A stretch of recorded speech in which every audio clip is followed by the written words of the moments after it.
Well, I would say that it has been exceptionally well organized. The government here has done a tremendous job in bringing together the diaspora. It's not my first visit to India. I had the honor and privilege to study here in India.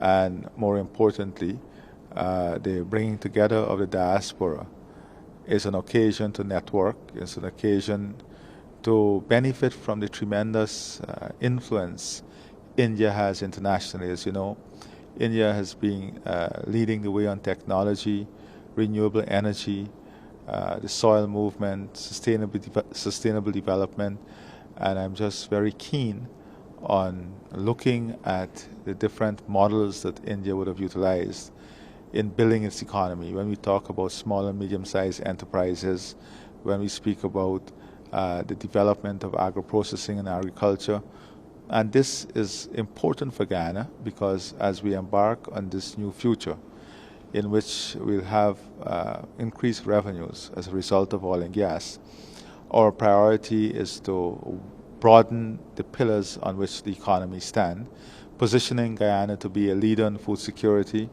a leader in environmental services, climate services, biological services, energy security, and more importantly, a regional player within the Caribbean and Latin American region on energy, on food security.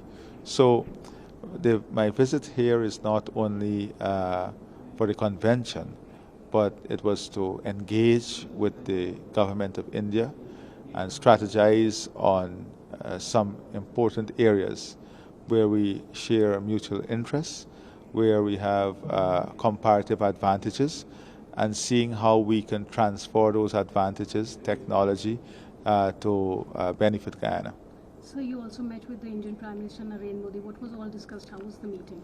The meeting was fantastic. I think Prime Minister Modi is fully aware of the development of Guyana. Last year we will be the fastest growing economy in the world at more than 50%.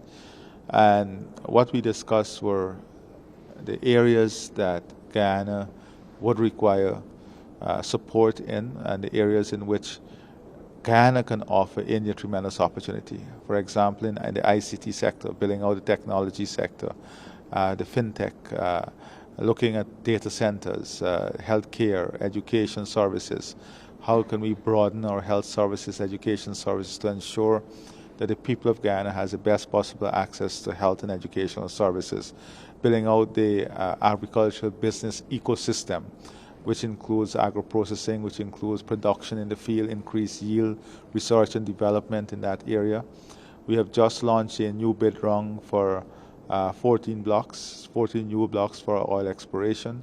So there are possibilities there. There are possibilities for government-to-government partnership. We discussed bilateral cooperation on the military side as we seek to modernize our defense force and our Guyana police and the police force. So there are many areas in which we discuss where we have mutual interests, but more importantly, where we can support each other.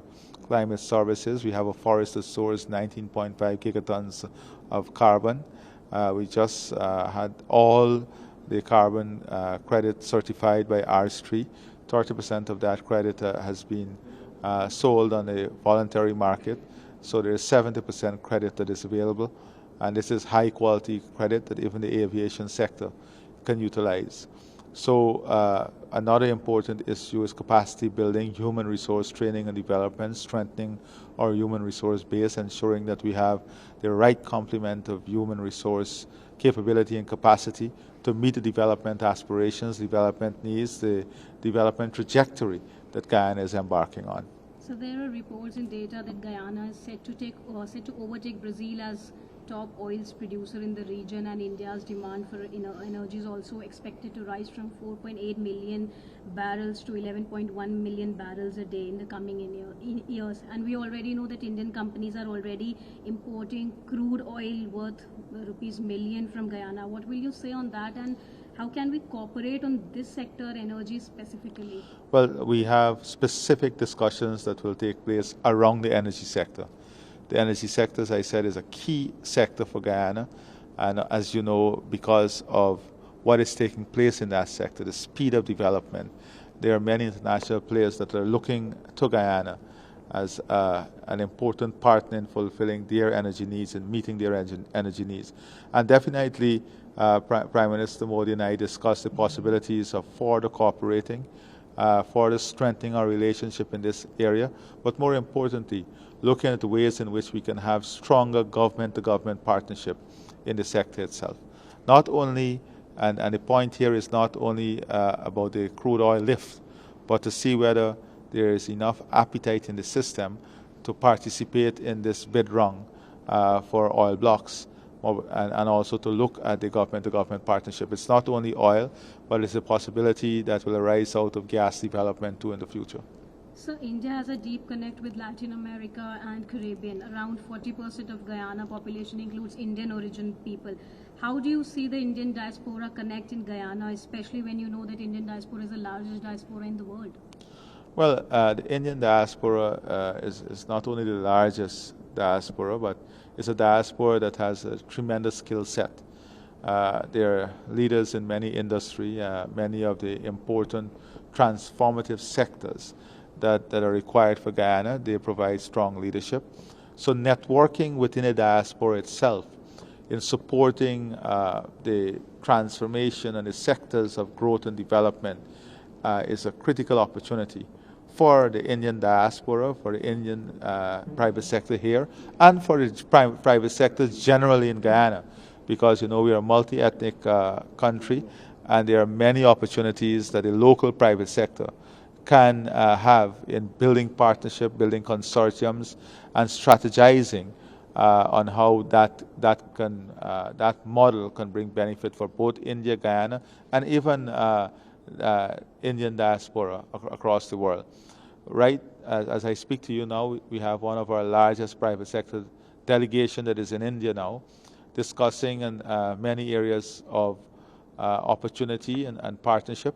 They have already established a number of agreements in furniture manufacturing, for example, renewable energy, solid waste management. Here in this city itself, they have one of the most advanced solid waste management system. It's the cleanest city in India.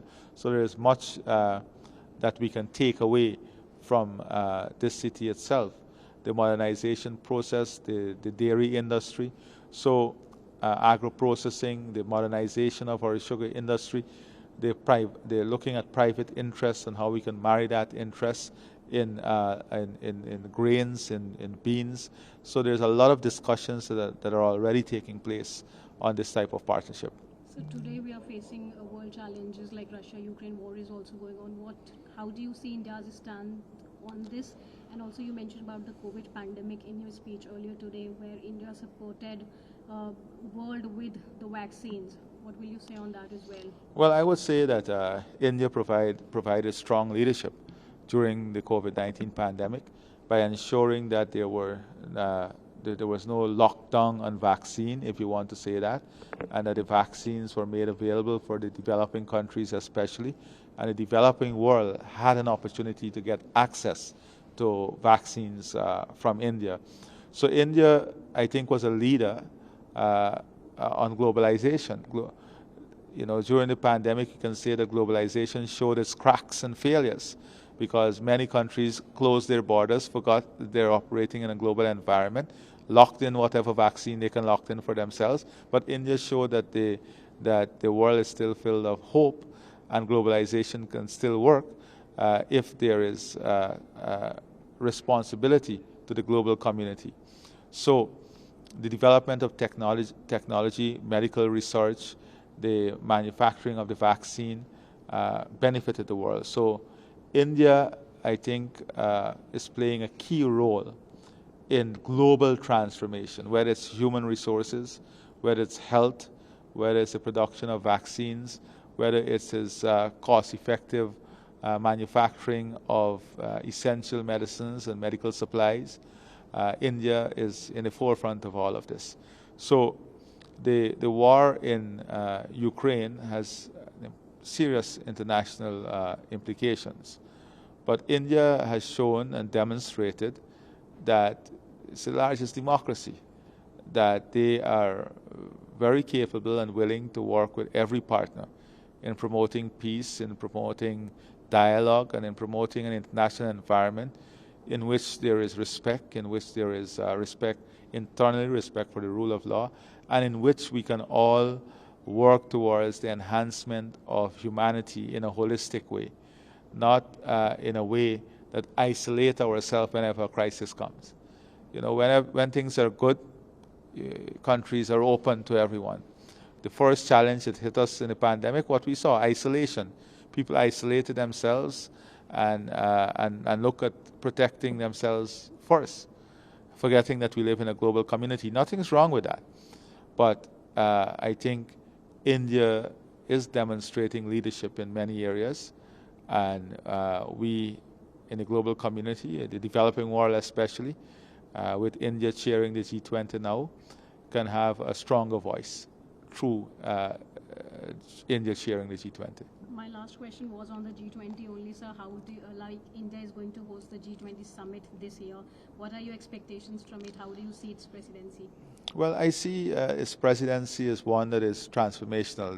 The very goals that Prime Minister Modi has set itself in chairing the G20, I mean, the global south, more involvement, greater integration, developing systems that work for all the people, creating a world in which there is sustainability, in which there is greater equality, and where there is greater respect, in which we can build stronger foundational pillars to promote peace.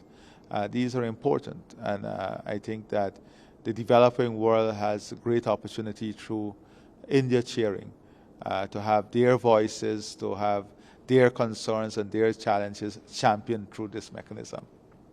Thank you so much. Thank you very much.